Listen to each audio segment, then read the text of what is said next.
Finalizada a primeira partida dessa data FIFA, o Brasil protagoniza um vexame e empata com a seleção da Venezuela em 1-1, em pleno território brasileiro. Vamos trazer as considerações dessa partida. Fiz questão de vir aqui para falar um pouco aqui com vocês hoje, está um pouco tarde, então eu já agradeço demais a presença de vocês aqui no canal, né? Quem ficou até agora para assistir a seleção brasileira, esse jogo pífio, e que ainda vem na internet para ver comentários e tal. Vocês são guerreiros, né, galera? Então, muito obrigado a todos vocês. Obrigado de coração. Peço aí para também vocês deixarem o like para fortalecer aqui o nosso trabalho e se inscrever aqui no canal se você ainda não foi inscrito no Espaço da Bola. Beleza? Vamos falar um pouquinho aí sobre essa partida e considerações já iniciais aí sobre o jogo. Eu tinha falado aí sobre essa indecisão da seleção brasileira entre Fernando Diniz, que hoje é o atual treinador da seleção brasileira, como eu falei no pré-jogo, está treinador do Brasil hoje, mas não é definitivamente, porque no ano que vem ainda fica toda aquela novela de Ancelotti vem ou não vem, né? Então a gente tem toda essa indefinição e que o Diniz precisava fazer um bom trabalho para dar esse encaminhamento para a seleção brasileira, para se ele continuar ou para chegar o novo treinador. E que eu dizia que se o Fernando Diniz conseguir fazer um bom ano como treinador, fazer ganhar de todo mundo, encantar a seleção, ele poderia até continuar, né? Mas já caiu o primeiro argumento, que foi o 100% de aproveitamento. Ganhou lá os 2 primeiros jogos, um massacrou e o outro, mesmo jogando mal, conseguiu ganhar, mas nesse nem ganhar conseguiu. E foi uma partida que o segundo argumento seria o encantar a torcida. Hoje mais irritou o torcedor pela falta de produtividade, pela falta de objetividade, pela falta de proposta de jogo. E uma das coisas que a gente espera do time do Fernando Diniz é exatamente a proposta de jogo, que ele se propõe a jogar e envolver os seus adversários. A gente não viu a seleção brasileira conseguir fazer isso. Então, nesse jogo aí, sai uma impressão muito negativa da seleção brasileira nessa partida aí contra a Venezuela, não só pelo resultado que foi horrível, né? Eu já tinha falado também que qualquer resultado que não fosse uma vitória seria um vexame, inclusive um 1-0 ou 2-1 ou um placar apertado não convenceria o torcedor de maneira alguma, né? Precisaria ser um placar de vários gols assim de vantagem para a seleção brasileira, o que nem a vitória a gente conseguiu fazer. Então, já cai por terra a questão do argumento do 100% e até do encanto do torcedor também. Mas vamos falar um pouco sobre essa partida e no final, considerações finais sobre o trabalho em si. Primeiramente, foi um jogo em que duas equipes tinham propostas diferentes. A seleção da Venezuela estava bem recuada, não dava espaço para o Brasil jogar, né? Geralmente os 10 jogando atrás da linha, ou 9 jogando atrás da linha da bola. E o time do Brasil com uma proposta de tentar atacar, mas não tinha produtividade, demonstrava até um certo desinteresse na partida. Como se fosse, é a Venezuela, daqui a pouco a gente acha um gol e ganha esse jogo, né? Parecia que o Brasil estava jogando assim. A gente tinha um trio de criação ofensiva, que é Neymar, Vinícius Júnior e Rodrigo, sem se entender, né? O Neymar sendo o cara centralizado, Vini na esquerda, Rodrigo na direita. Às vezes o Rodrigo estava na esquerda junto com o Vini, não sabia onde estava o Neymar e tal, e eles não se entenderam, praticamente não se encontraram no jogo, né? O Brasil também estava com muito pouco espaço para aproveitar a velocidade deles, então precisava um pouco daquela individualidade, aquele drible, aquela jogada, um chute de fora ou um cruzamento certeiro para o centroavante. Não teve essa jogada genial, teve alguns lances ali onde havia um drible ou uma jogada assim, mas nada tão objetivo que quebrasse linhas e fizesse uma chance clara de gol para o Brasil. E também não tivemos aí a jogada do centroavante, né? Aquela bola de manda no 9 que ele resolve. O Richarlison pouco participou desse jogo, né? Aliás, a gente tem até algumas ressalvas aí sobre isso. Mais pra frente no segundo tempo, quando eu falar das alterações, eu falo sobre isso aí.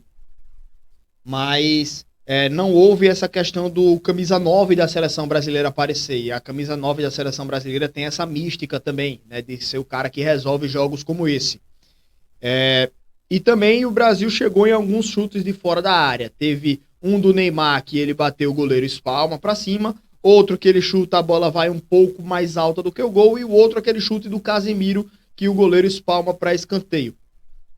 Então foram pouquíssimas oportunidades para a seleção brasileira, nenhuma delas muito clara, e o primeiro tempo foi completamente morno e que irrita o torcedor brasileiro, que ao jogar com a Venezuela, e com todo respeito à seleção da Venezuela, o Brasil tem que passar por cima.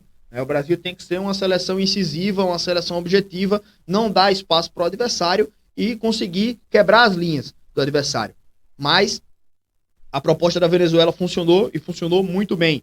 O time do Brasil teve muita dificuldade para jogar, muito pelo que eu falei também da questão do desinteresse dos jogadores, né? Não parecia que eles estavam querendo ser superiores ou dominantes, ou até arriscar uma outra jogada, ficava muito um toquezinho de bola, sem muita objetividade, né, velho?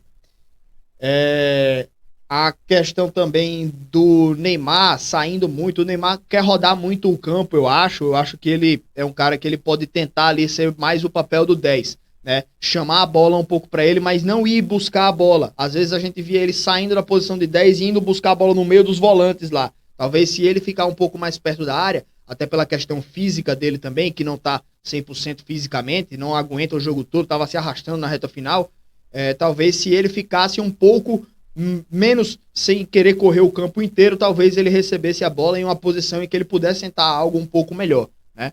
Mas aí, foi até falado na transmissão lá, acho que pelo Roger Flores, que ele pegava a bola muito longe do gol e durante a criação da jogada, a movimentação dele fazia com que ele chegasse já um pouco mais cansado.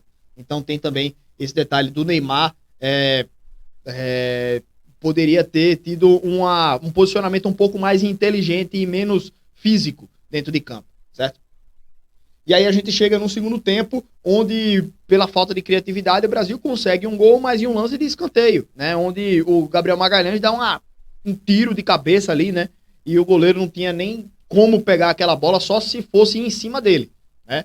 Foi perto e ele não teve tempo de reação, então foi um tiro mesmo e sem chance do goleiro. Mas algo que me incomodou bastante na seleção brasileira foram as modificações, as substituições que eu acho que, de um modo geral, pioraram a seleção brasileira.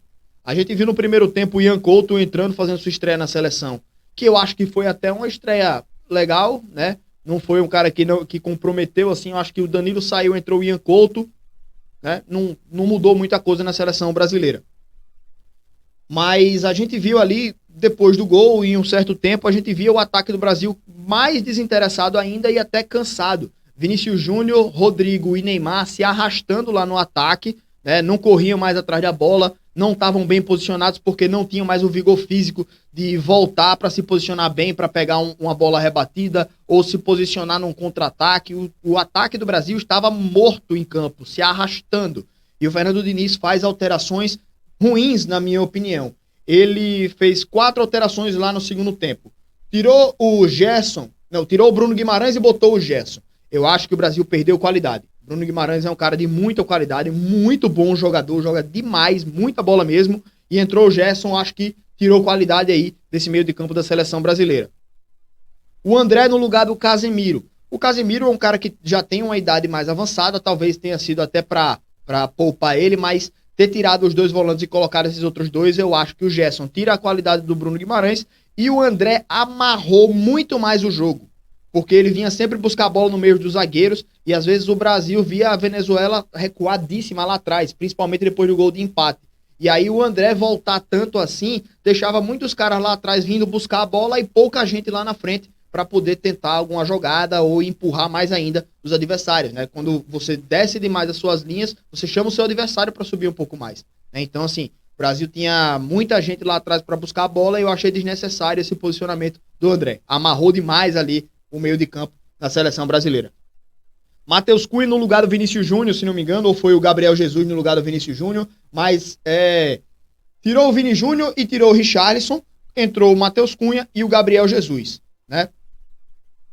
O Gabriel Jesus não fez muita coisa diferente ali do Richarlison enquanto jogou como centroavante, e o Matheus Cunha também não quando esteve lá na frente, né? Então nenhum deles teve a capacidade de mudar esse setor do Brasil, que é a camisa 9. Eles não jogaram com a número 9, mas fizeram a função, o papel, e não conseguiram desempenhar bem.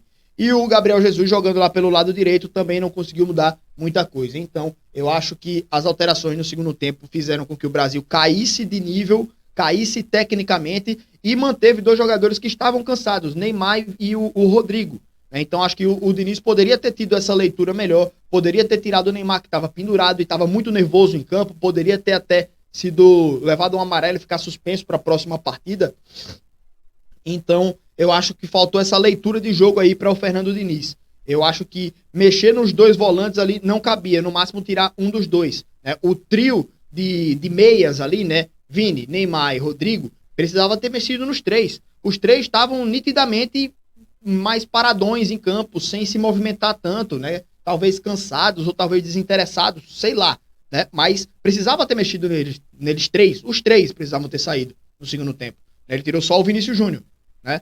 Então, assim, até, por exemplo, tirava o Vinícius Júnior e colocava o Gabriel Jesus lá do lado direito, tirava o Neymar, colocava um Rafael Veiga, né? Ou então até o próprio Gerson entrasse ali no lugar do Neymar, como às vezes ele joga um pouco mais avançado, e você colocar outro jogador para jogar lá na ponta também, né? Mas eu acho que essas alterações pioraram o nível da seleção brasileira e protagonizou realmente um vexame nesse jogo aí contra a equipe da Venezuela. Considerações finais para a gente encerrar aqui esse vídeo, o trabalho do Fernando Diniz. O Casemiro falou que é um treinador novo e que teve pouco tempo de trabalho. Ele só teve uma data FIFA passada e poucos dias nessa data FIFA também. Então, o Fernando Diniz é um cara que ele tenta mudar um pouco a filosofia da seleção brasileira. A gente vê no momento sem bola, um time do Brasil que morde muito e tenta cercar com muita gente os adversários para roubar rápido a bola e não dar a oportunidade dos outros times tentarem criar as jogadas. Então, isso daí já é uma filosofia do Fernando Diniz, né, de morder a bola para tomar rápido. Mas o time tá bem bagunçado quando tá com a bola. Na defesa, até o time consegue rodar bem, mas no ataque é um formigueiro da peste, principalmente nesse jogo contra a Venezuela, que os caras estavam com 9 caras marcando ali pertinho da área, fazia aquele emaranhado de gente ali, e os caras do Brasil entravam, e quando corria um não se entendia, ficava se trombando lá dentro de campo, né? Você cortava pra dentro, tinha outro cara lá do seu lado, não tinha espaço pra você correr, e quando você tem dois caras muito próximos, você chama a marcação pra prender mais ainda ali, então você povoa mais ainda aquela área, fica difícil de jogar. Então, o Brasil precisa evoluir nesse sentido aí, com a bola no pé, nessa jogadinha de campo curto, né? Precisa melhorar bastante nisso daí.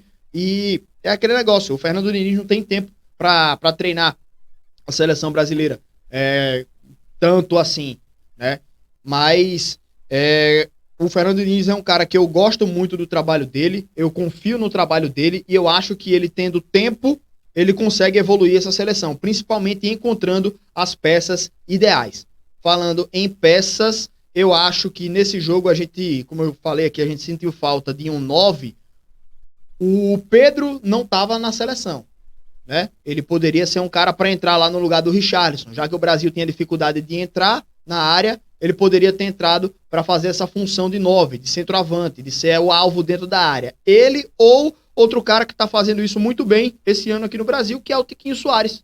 O Soares do Botafogo, tá jogando muita bola, né? E a bola vem para ele, ele resolve, ele sai às vezes da área, mas ele faz também o papel de pivô, ele faz o papel de centroavante muito bem, então poderia ter colocado ele.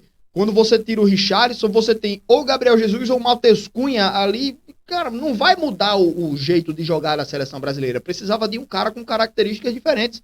O Tiquinho Soares poderia ter sido esse cara. Então, eu acho que faltou também um pouco dessa visão aí de você ter um cara para mudar o seu jogo e não ter o mais do mesmo no banco de reservas ou alguém que tenha uma característica parecida, né?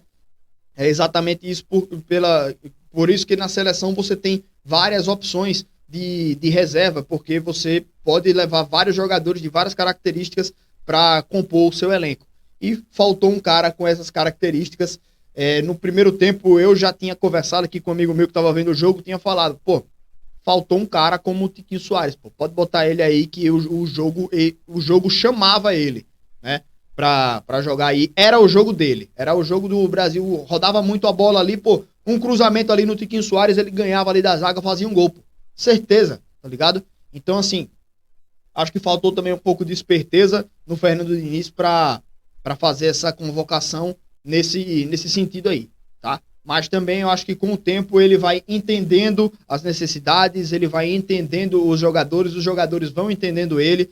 E assim, cara, apesar de sair bem decepcionado nesse jogo, eu ainda confio que esse trabalho pode evoluir, certo? Terça-feira tem mais, gente. Estaremos aqui também para falar sobre Brasil e Uruguai. Mas de pronto, muito obrigado aí por terem acompanhado esse vídeo até aqui. Boa sexta já, né? Então um grande abraço aí para vocês e até a próxima, galera. Nessa sexta de manhã temos a nossa live para conversar. Abraço a todos, valeu e até a próxima.